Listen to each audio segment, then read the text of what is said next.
കൂട്ടുകാരെ, നമ്മളിപ്പോൾ ട്രെൻഡിങ് നിൽക്കുന്ന ബൺ മസ്ക തയ്യാറാക്കാൻ പോവുകയാണ്.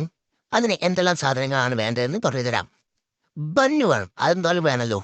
പിന്നെ കണ്ടൻസേഡ് മിൽക്ക് വേണം, ബട്ടർ വേണം, ബട്ടർ അൺസാൾട്ടഡ് ബട്ടർ വേണം, പിന്നെ വാനില എസൻസ് വേണം. ഇത് നാലുമുണ്ടെങ്കിൽ സുഖമായിട്ട് നമുക്ക് ആർക്ക് വേണമെങ്കിൽ ബൺ മസ്കാര തയ്യാറാക്കാവുന്നതാണ്. എന്തായാലും വലിയൊരു വട്ടച്ചപ്പെടുത്ത് അതിലേക്ക് ഈ എല്ലാ സാധനവും കൂടി അങ്ങോട്ട് ഇടണം. എന്നിട്ട് ആ വിക്സ് എടുത്ത് 2-3 ഇളക്കൽ അങ്ങോട്ട് ഇളക്കണം. എല്ലാം കൃത്യമായിട്ട് ചേർക്കണം കേട്ടോ കൂട്ടുകാരെ. ഒന്ന് അങ്ങോട്ടോ ഇങ്ങോട്ടോ കൂടി പോകാൻ പറ്റില്ല.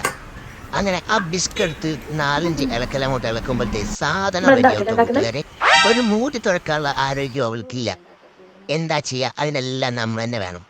എന്തായാലും വാനില എസൻസ് കൂടി ഒരു മൂടി അവൾ അതിലേക്ക് ഒഴിച്ചിട്ടുണ്ട് കൂട്ടുകാരെ. എന്നിട്ട് എല്ലാവരും വട്ടച്ചെമ്പലിട്ട് കുത്തി ഇളക്കുന്നുണ്ട്. ഇത് എന്താണ് ഇങ്ങനെ എന്ന് മനസ്സിലാവുന്നില്ല. എന്തായാലും ഫ്ലോപ്പാണോ ഇല്ലയോ എന്ന് നമുക്ക് തയ്ച്ചിട്ട് മനസ്സിലാക്കാം. എന്തൊക്കെയായാലും കൂട്ടുകാരെ, വട്ടച്ചെമ്പലിട്ട് കുത്തി ഇളക്കി മാന്തിയിട്ടാണെങ്കിലും അതൊരു കോയമ്പ് രൂപത്തിൽ അവൾ ആക്കിയെടുത്തിട്ടുണ്ട് കൂട്ടുകാരെ. കോയമ്പ് രൂപത്തിൽ ആക്കിയെടുത്തിട്ടുണ്ട്.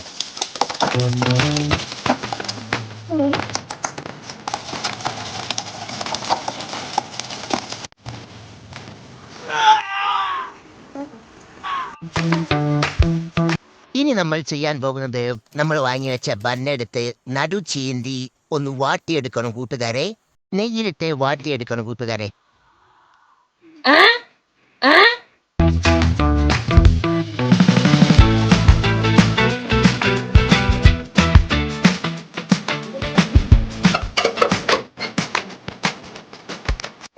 അപ്പോൾ നമ്മൾ ചൂടാക്കി വെച്ച ചട്ടിയിലേക്ക് ബട്ടർ എടുത്തിട്ടുണ്ട് കൂട്ടുകാരെ. ബട്ടർ എടുത്തിട്ടുണ്ട്.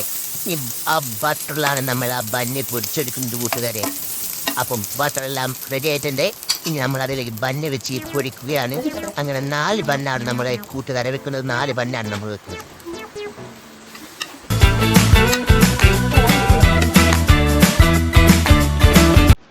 അങ്ങനെ പൊരിച്ചു വെച്ച ബന്നിനുള്ളിലേക്ക് നമ്മൾ നേരത്തെ തയ്യാറാക്കി വെച്ച കോയമ്പ് രൂപത്തിലുള്ള മസ്കാര എടുത്തേക്കാണ് കൂട്ടുകാരെ. മസ്കാര എടുത്തേക്കുകയാണ്. മസ്കാര എല്ലാം വാരി തേച്ച് ബന്നിനെ ഒരു കുട്ടപ്പനാക്കി വെച്ചിട്ടുണ്ട് വൈഫ്. നിങ്ങൾ കാണുന്ന കണ്ടില്ലേ, ഇതാണ് മസ്കാര. അങ്ങനെ നമ്മളുടെ ബൺ മസ്കാര റെഡി ആയിരിക്കുകയാണ് കൂട്ടുകാരെ. നല്ല ചായയും ബൺ മസ്കാരയാണ് ഇന്നത്തെ ഈവനിങ് സ്നാക്സ്. അപ്പോൾ വൈഫ് ഇന്നെ കഴിക്കുന്നുണ്ട് കൂട്ടുകാരെ. സാധനം റെഡിയാണ്. നാളെ ജീവനുണ്ടെങ്കിൽ നമുക്ക് വീണ്ടും കാണാം. ബൈ.